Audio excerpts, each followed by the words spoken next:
E o segredo é que Agostinho percebeu a raiz do conhecimento filosófico no autoconhecimento tomado no sentido da confissão cristã. E você não vai num confessionário para você contar as grandes coisas que você fez. Você vai para contar justamente aquilo que você jamais contaria em público. E é exatamente isso que Agostinho conta em público.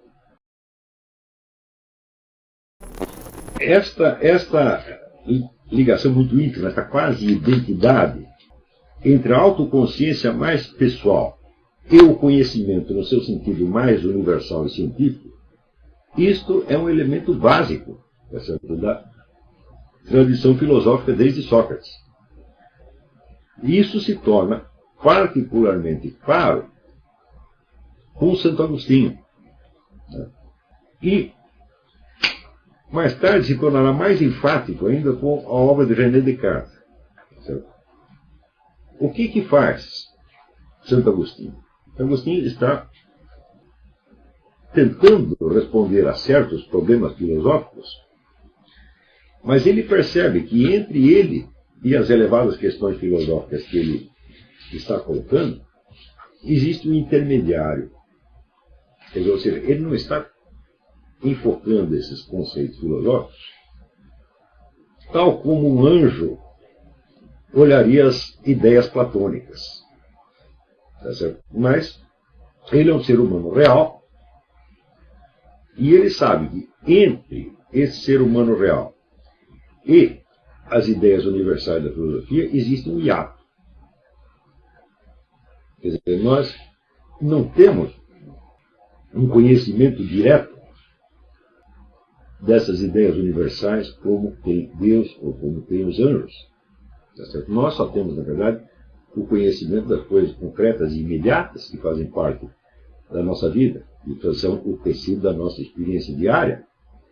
E nós procuramos, por trás delas, os conceitos universais que as articulem e as expliquem. Mas esses conceitos universais são vistos, chegam até nós de uma maneira obscura e confusa, tá certo? Como num espelho obscuro, como dizia São Paulo Apóstolo. Tá certo? Portanto, Agostinho nota que a mente dele, que a inteligência dele não parece ser um órgão totalmente apropriado para aquelas grandes questões que ele está colocando. E ele pergunta: o que me separa desta inteligência universal capaz de apreender essas grandes realidades de uma maneira mais nítida, mais clara? E ele percebe que o que atrapalha, que aquilo que está no meio, o espelho opaco, é constituído pela sua própria personalidade. Essa personalidade é cheia de temores, de preconceitos, de auto-engano. E ele percebe que ele precisa limpar esse espelho antes de poder enxergar alguma coisa claramente ali. Então ele empreende esta obra magna, que são as Confissões. As Confissões são, vamos dizer, um gênero literário que ele inventa. Não que não existissem autobiografias antes. Para os interessados, eu sugiro a obra clássica do Georg Misch, M-I-S-C-H, que chama História da Autobiografia na Antiguidade. Tá certo? E existe uma série de gêneros autobiográficos antes. Tá certo? Mas esses gêneros autobiográficos não nos trazem a presença de uma pessoa real como as Confissões de Santo Agostinho nos trazem. Você vê que, por exemplo, existem autobiografias egípcias. Né? Então,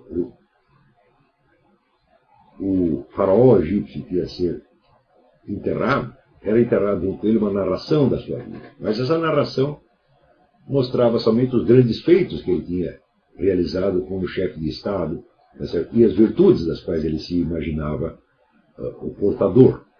Porque era essa a imagem que ele queria transmitir para os deuses. Tá certo? Então, ele suprimia, né, os erros, os pecados, as vergonhas, todos os micos que ele pagou ao longo da vida, suprimia isso e aparecia somente a parte bonita. Do mesmo modo, quando vê as autobiografias, quer dizer, greco-romanas, são autobiografias de personagens públicos. Eles contam a vida pública, por exemplo, de Júlio César. Né? ou de Marco Túlio Cícero. Em suma, não há esta voz pessoal que você observa nas Confissões de Santo Agostinho. Mas é claro que as Confissões não são só um livro autobiográfico. As Confissões são um livro de filosofia da mais alta qualidade.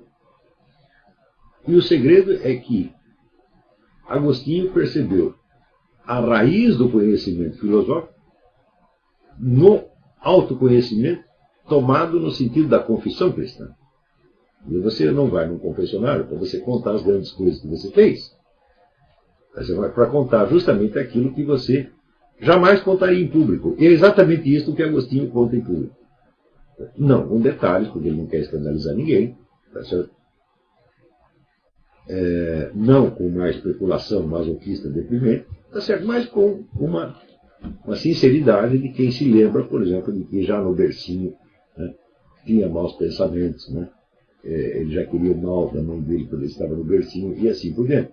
Quer dizer, ele volta até a raiz das suas primeiras experiências e ele se confessa. Tá certo? Então, ali você tem três aspectos. Você tem, primeiro, o conhecimento filosófico a que ele aspira. Em segundo, você tem, vamos dizer, o estado real da individualidade concreta, com toda a sua miséria, a sua ignorância, o seu esquecimento, o seu auto-engano, etc, etc. Né? E entre os dois tem a narrativa. Esta narrativa é feita perante um quarto personagem, um quarto elemento. Esse quarto elemento é o quê? O observador onisciente, o ouvinte onisciente, ao qual Agostinho se revela. Tá certo? Porém, como esse observador, esse ouvinte, é o onisciente, é o próprio Deus, então, Agostinho sabe que não está contando nenhuma novidade. Ele sabe que aquilo que ele está contando na sua autobiografia, embora jamais tenha sido contado para ninguém, não é ignorado totalmente. Por quê? Porque é algo que existe na realidade. E a realidade, tomada no seu conjunto, é o que está na mente de Deus, é o que Deus sabe. Quando nós não sabemos uma pergunta, a resposta a uma pergunta, nós dizemos, só Deus sabe. Só Deus sabe quer dizer, isso que nós estamos querendo saber não faz parte ainda do nosso conhecimento, faz parte apenas da realidade. Então isso é conhecido por aquele no qual conhecimento e realidade não são distintos. Quer dizer, a realidade na sua totalidade é o quê? Essa é a inteligência de Deus, é a memória de Deus, etc, etc. Então, à medida que Agostinho conta a sua vida para esse ouvinte onisciente, ele mesmo vai descobrindo coisas que ele não tinha percebido antes, porque são coisas que estão apenas na realidade, que não estavam na sua consciência antes. Então, o indivíduo que conta a sua vida para Deus, na verdade, está pedindo a Deus que Deus conte, né, a vida dele para ele mesmo. Não é isso? Quer dizer, Agostinho fala com Deus, não no sentido de dizer alguma novidade para Deus, mas como quem diz, revele a minha vida para mim mesmo. Você sabe mais do que eu, você viu o que eu pensei, você viu o que eu escondi, você viu os meus segredos, então você sabe tudo a meu respeito. Então, eu conto um pedacinho que eu sei e você me mostra a imagem integral. Tá certo? Ora, este confronto entre a experiência individual e o observador onisciente, isto é a própria base da filosofia. É isso exatamente o que o próprio Sócrates fazia. Quer dizer, ele colocava as questões da vida real, sua e dos seus interlocutores, tá certo? Em face da consciência divina, em face da inteligência divina. E permitia que essa inteligência divina fosse mostrando a ele e aos demais aquilo que eles não tinham percebido no começo. Tá certo? De modo que eles acabam descobrindo que eles não têm como conteúdo cognitivo somente aquilo que está na sua consciência num momento dado, mas que existe todo um depósito infinito, tá certo, de conhecimento ao qual eles têm acesso, tá certo, mediante a pergunta sincera feita de si para si mesmo. Estão compreendendo? Ora, toda esta parte da autoinvestigação, hoje, ela está totalmente excluída da filosofia.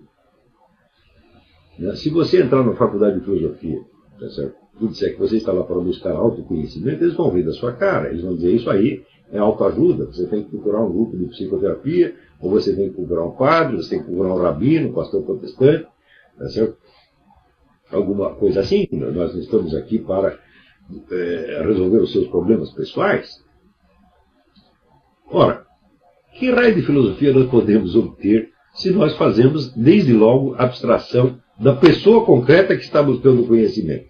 Só pode sobrar, vamos dizer, uma encenação, só pode sobrar, vamos dizer, o desempenho de um papel burocrático, tá certo? Determinado por circunstâncias alheias ao próprio processo filosófico.